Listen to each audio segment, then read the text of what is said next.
Hace algunas semanas, 42 atletas en Las Vegas compitieron en un evento que nunca se había visto. No porque fueran los más fuertes o los más rápidos, sino porque nunca en la historia del deporte se había hecho un evento en donde permitieran el uso de anabólicos. Según sus propios datos, 91% de sus atletas usó testosterona durante la preparación, 79% usó hormonas de crecimiento humana y el 62% usó estimulantes y solo 29% usó nandrolona, un esteroide anabólico que vas a conocer en unos minutos.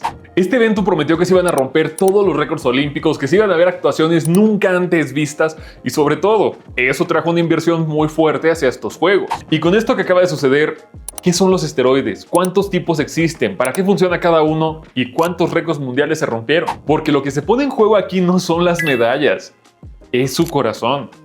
Pero antes de seguir hablándote de todo esto, hola, soy el Dr. Polo Guerrero. Y el día de hoy, ¿cuáles son los tipos de esteroides? Porque lo primero que puedes pensar al escuchar esas palabras son en jeringas, trampas y riesgos. Pero, ¿qué hay detrás de ello? Los esteroides anabólico-andrógenos son compuestos sintéticos derivados de la testosterona. La palabra anabólico significa construcción del tejido y la palabra androgénico significa masculinizante. Son inseparables, no puedes tener uno sin el otro, aunque algunas moléculas fueron diseñadas para intentar maximizar lo primero y minimizar lo segundo. El uso de esteroides no es que sea ni bueno ni malo, todo depende, ya que realmente sí tiene aplicaciones médicas bastante establecidas. Desde el hipogonadismo masculino, como el déficit de testosterona endógena, la anemia plástica severa, pérdida de masa muscular en enfermedades crónicas como cáncer, VIH o quemaduras graves, y también la transición hormonal. ¿Cuándo es que esto deja de ser un tratamiento médico y se pasa a un riesgo documentado? Todo está en las dosis, porque no es lo mismo que el endocrinólogo te dé una dosis específica para una condición y la otra es que tú decidas utilizar dosis las cuales están mucho más arriba de lo que cualquier médico recetaría para la ganancia muscular. Un médico que prescribe testosterona para hipogonadismo, por ejemplo, trabaja en rangos de 500 miligramos al mes, más o menos. Los estudios documentados en un contexto deportivo y estético, las dosis usadas pueden ser de 10 a 50 veces superiores a los niveles fisiológicos. De 10 a 50 veces, no el doble, no el triple, 50. El por qué va a ser importante utilizar la palabra fisiológica en este video es porque tu cuerpo sí tiene un límite. Si tú superas el límite que tu cuerpo puede utilizar, claro que va a haber consecuencias. Y no es por nada, pero entre más alta sea la magnitud de lo que le estás utilizando a la señalización de tu cuerpo, mayores van a ser las mismas consecuencias. Y como te dije al inicio, si yo te digo esteroides anabólicos, seguro piensas en esto, un frasquito y una jeringa. Pero no es la única manera. ¿Y por qué va a ser importante esto? Porque muchas personas piensan que la única manera de tener anabólicos es picándose, cuando vale la pena que conozcas los demás para prevenir. Existen decenas de esteroides anabólicos, pero para que eso tenga sentido sin que se vuelva una clase de farmacología, los voy a organizar en 3 familias que te van a ayudar a entender mejor los riesgos, porque no son iguales en todos. Los primeros serían los ésteres de testosterona, que son los que se acercan más estructuralmente a lo que tu cuerpo ya crea. Algunos de los ejemplos son el enantato, cipionato o propionato. Una de las diferencias más relevantes de esto es la vida media, o sea, cuánto tiempo pueden hacer función en tu cuerpo. Son la base de casi cualquier ciclo de uso. Incluso en estos juegos que te mencioné, el 91% de los atletas usó testosterona. Es principalmente a esta familia a la que se refieren. Los segundos son los 17 alfa alquilados. Y aquí es donde la cosa sí se complica. Principalmente porque estos de aquí pueden ser oral. Para que un esteroide sobreviva el metabolismo de primer paso hepático cuando se toma por vía oral, los químicos lo modificaron en la posición 17 del anillo. El problema es que esa misma modificación los hace significativamente más tóxicos para el hígado. Los más conocidos de esta familia es el estanosolol, oxandrolona y la metandrostenolona. Y en el mundo del gimnasio esto se le conoce como Dianabol. Y solo para espantarte un poco, son los que más frecuentes se encuentran en los análisis forenses de lesión hepática grave. Así te lo dejo. Y por el otro lado tenemos los 19-nor derivados, que estos muestran una potencia anabólica alta. La nandrolona, el famoso decadurobolín y la trembolona pertenecen a este grupo de familias. La trembolona es uno de los compuestos androgénicos más potentes conocidos. nunca probado para el uso humano y desarrollado originalmente para el engorde de ganado. Y lamentablemente, junto con la testosterona, este es uno de los más conocidos. Y ahora que sabes, la pregunta es, bueno, ¿cómo es que esto puede ayudar a crear músculo? Porque déjame decirte, no hay manera en la que tu cuerpo pueda generar músculo. ¿A qué me refiero? Cuando tú haces ejercicio, haces un estímulo en las fibras musculares. Estas se rompen y después se vuelven a unir, lo que permite el agrandamiento del tamaño, la fuerza, todo lo demás. Pero no es como que tú empieces a crear músculo de la nada. Entonces, ¿qué es lo que pasa dentro de cada célula muscular para que un esteroide tenga esa capacidad? Hay dos mecanismos. El primero es el mecanismo genómico, que sería la vía principal. En cada célula muscular hay una proteína llamada receptor androgénico. En condiciones normales, la testosterona que produce tu cuerpo se une a ese receptor previamente. El complejo entra al núcleo, activa ciertos genes y aumenta la síntesis de proteínas musculares, y el receptor se libera. Un esteroide anabólico sintético hace lo mismo, pero hay dos diferencias bastante importantes. Lo primero, la cantidad de señal es de mayor magnitud. Y segundo, según el compuesto, puede permanecer activo mucho tiempo más. Como resultado, el ADN tiene una señal mucho más impactante y que esta no desaparece rápidamente. Esto sí va a generar más proteínas estructurales, va a crear músculo y de aquí el agrandamiento o la masa muscular que pueda salir de ahí. El otro es el mecanismo no genómico, la vía que pocos mencionan. Porque la historia de esto no es que solo termine en el núcleo del músculo y vayas a crecer y ganes un Mr. Olympia. Hay cosas. Los esteroides también pueden activar receptores en la membrana celular y desencadenar cascadas de señalización intracelular, incluyendo una vía que probablemente hayas escuchado si te interesa la nutrición deportiva, la vía mTOR, las mismas que actúan los aminoácidos de la leucina. Pero aquí se va a encontrar un nivel mucho más alto que el que la dieta te puede ofrecer. Y con esto hay un tercer punto que desde la vía evolutiva vale mucho la pena mencionar. Tu cuerpo tiene una proteína que se llama miostatina, que literalmente se encarga de que le diga a tu músculo, deja de crecer. Como seguramente ya lo sabes, el músculo es un tejido bastante costoso. Entre más grande sea el músculo, más energía, más cosas necesita para seguir nutriéndose y por lo mismo, esto hace que el cuerpo tenga que batallar el doble o el triple para poder mantenerlo. Y por esa razón, tu mismo cuerpo tiene una señal para decirte, ya estuvo, no podemos mantener más músculo del que ya tenemos ahorita. Los esteroides anabólicos suprimen esa señal y ahí hay un riesgo muy grande. Y hay un cuarto efecto que explica por qué la recuperación mejora tan dramáticamente: el efecto anticatabólico.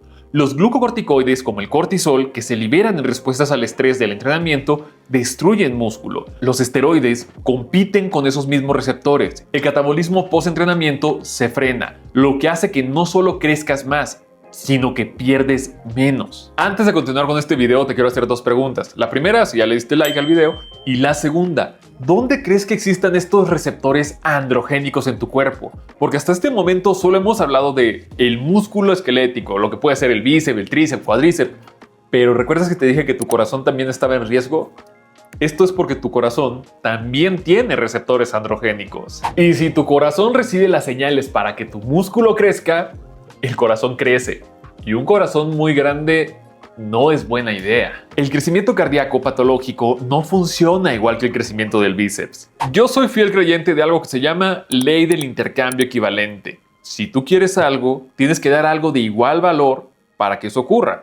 Y sí, en su momento puedes tener un cuerpo muy musculado, pero ¿qué consecuencias tienen? El primero, y de los que seguro has escuchado, es ese tema de que si tú le das testosterona a tu cuerpo deja de generar su propia testosterona. Y eso es real. A esto se le conoce el eje hormonal. Imagina que le mandas a tu hipotálamo la señal de que ya hay demasiada testosterona en la sangre.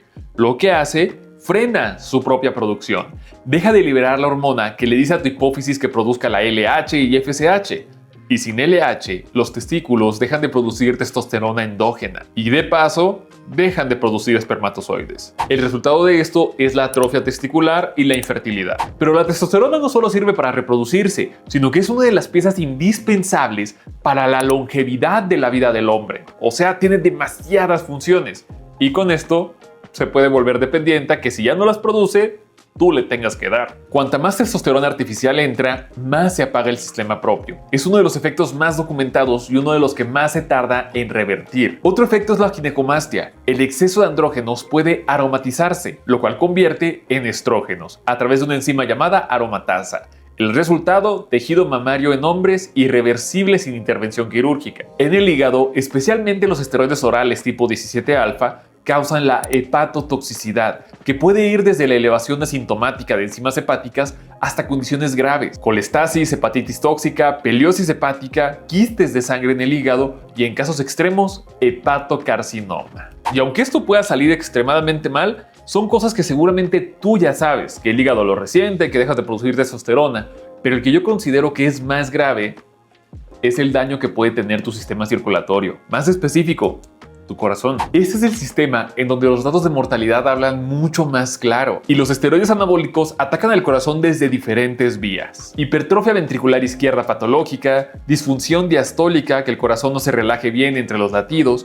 fibrosis miocárdica, que quiere decir que hay un tejido cicatricial que interrumpe la conducción eléctrica de tu corazón, trombosis, como puede ser que un coágulo se quede atorado, arritmias, e incluso el colapso del colesterol HDL, lo cual te da más riesgo de que tus arterias se puedan llegar a tapar. Lo más impactante es que estos cambios no ocurren una vez dejaras de utilizarlos y tuvieras una vida de 20, 30 años después. Ocurre en pacientes de 25 a 30 años. Casi instantáneo. Y bueno, seguramente ya conoces los otros efectos, como el tema del acné o que te pueden dejar calvo en el caso de la alopecia. Pero este video no se trata solo de hablar de lo que ocurre en el cuerpo del varón. ¿Qué ocurre en el cuerpo de las mujeres que también compitieron en esos juegos? Y estos datos, claro que vale la pena conocerlos. En mujeres, el exceso de andrógenos produce lo que médicamente llamamos virilización. Y aquí hay algo crítico que debes entender. Algunos de estos cambios son irreversibles. El engrosamiento de la voz y la clítoromegalia son irreversibles, pero también está la hipertricosis, la alopecia androgénica y el acné severo. El exceso de andrógenos suprime el eje hipotálamo hipófisis ovárico. El resultado, ciclos menstruales irregulares o amenorrea, supresión de la ovulación e infertilidad. Y a nivel cardiovascular y hepático ocurre lo mismo que ya mencionaba. Y seguramente has llegado a escuchar el tema de que, oye, es que eso solo ocurre en personas que utilizan los ciclos de manera regular, que es algo que utilicen todos los días y que hay cosas las cuales van a ocurrir desde la primera dosis. Las alteraciones del colesterol aparecen desde las primeras semanas de uso. La reducción del eje hormonal comienza con el uso y puede tardar meses en recuperarse. La remodelación del corazón puede ocurrir varios meses o años después de uso continuo, pero la hepatotoxicidad, principalmente con los 17-alfa, puede ocurrir incluso con ciclos cortos. Pero hay un dato que a mí me llamó más la atención, y es la mortalidad. Últimamente hemos escuchado miles de historias de fisiculturistas o personas dedicadas al gimnasio que utilizaban anabólicos y que lamentablemente fallecieron a edades muy tempranas. Y hay un registro de esto.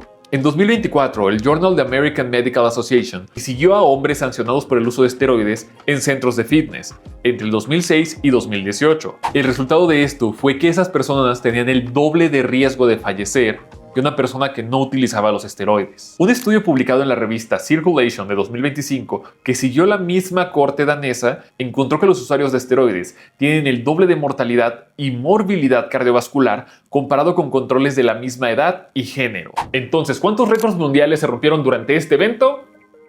1. En natación.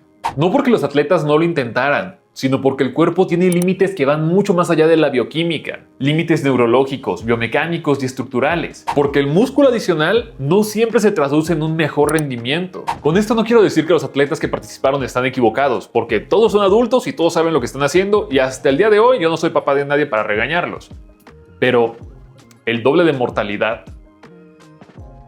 es interesante. Y finalmente hay algo que sí te quiero decir. Si alguien en tu gimnasio te dice que utilizando una de estas va a cambiar tu físico en 3 meses, por favor, no le hagas caso. Cuida tu corazón. Pero bueno, eso sería todo por el pequeño video del día de hoy. Espero que aprendieras algo nuevo y que te des cuenta que el uso de esteroides anabólicos en condiciones y situaciones médicas sí está bien establecido.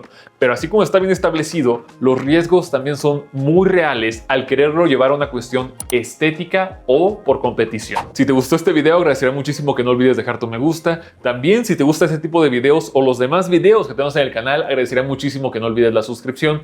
Y sobre todo, si tienes algo que decirme, alguna pregunta, que no te quedara algo muy claro, por favor, házmelo llegar atrás de la cajita de comentarios. Pero sobre todo, si tú consideras que esto fue una información de valor, agradecería muchísimo que lo compartieras. Por aquí te dejo las demás redes sociales por si quieres revisar qué más estamos haciendo. Pero si tienes alguna pregunta, por favor, acércate con un médico. Solo tómala en cuenta.